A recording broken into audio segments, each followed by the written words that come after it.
बहाली कैसे हो गया जी बताइए? कैसे बहाली हो गया? फिर निरस्त, फिर बहाल और फिर निरस्त। ये कौन सा राज है भाई? ये महाजंगल राज नहीं है क्या? अगर भ्रष्टाचार के भीष्म पितामह नीतीश कुमार को कहा जाता है तो इससे बड़ा प्रमाण और क्या हो सकता है? ये बताने की जरूरत नहीं है। जहां नियुक्तियां जाति और धर्म और मजहब के तराजू पे तोला जाता है। बिहार में बहाली को लेकर लगातार जो धांधली है वो सामने देखने को मिलता है। छात्र जो है वो सड़क पे प्रदर्शन करते हुए नजर आते हैं, चाहे वो रिजल्ट की गड़बड़ी को लेके हो या फिर अन्य किसी समस्या को लेके। अभ्यर्थी लगातार सड़क पे प्रदर्शन करते हुए नजर आते हैं, चाहे वो दरोगा अभ्यर्थी हो, एसटीईटी छात्र हो या फिर बीपीएससी के छात्र हो। तमाम जो बहाली प्रक्रिया के जो अभ्यर्थी हैं वो किसी न किसी वजह से राजधानी पटना के सड़कों पे अपनी मांगों को लेकर प्रदर्शन करते हुए नजर आते हैं। उसको लेके आज राजद के मुख्य प्रवक्ता शक्ति यादव ने सीधे तौर पे बिहार सरकार को घेर लिया और कहा है कि बहाली प्रक्रिया में कौन सा टैक्स लगता है ये आप सभी से छुपा हुआ नहीं है। क्या कुछ कह रहे हैं शक्ति यादव, आइए पहले सुन लेते हैं। तो लगातार इन्हीं बातों को लेकर करके सिर्फ रात दिन, सिर्फ प्रतिदिन कानून बदलना। मुजफ्फरपुर में बहाली कैसे हो गया जी बताइए? कैसे बहाली हो गया? फिर निरस्त, फिर बहाल और फिर निरस्त। ये कौन सा राज है भाई? ये महाजंगल राज नहीं है क्या?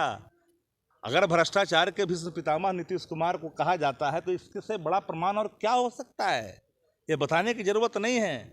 जहां नियुक्तियां जाति और धर्म और मजहब के तराजू पे तोला जाता है, जहां देखा जाता है कि कट मार्क से 15% अधिक लाने वाले अगर वर्ग कोई और है तो उसे छांट दिया जाता है, जो इसके रिजल्ट में आया।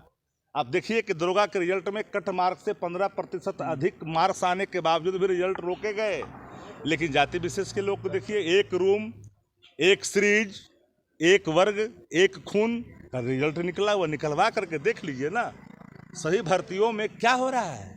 ये सवाल पूछते हैं, इनके चट्टे बट्टे बेचारा क्या करेंगे? उनकी तो वही काम नौकरी करते हैं। उनको जो स्क्रिप्ट लिख के दिखा जाता है, सामने स्क्रिप्ट लिखा जाता है, भिजवा दिया जाता है, बेचारा वो बोलते हैं, क्या करे? बेचारा मंत्री नहीं बनाया, वो बेचारा कम पीड़ा में है। बेचारा पीड़ा में नहीं, क्या करे? पीड़ा का प्रकटीकरण करे किसका?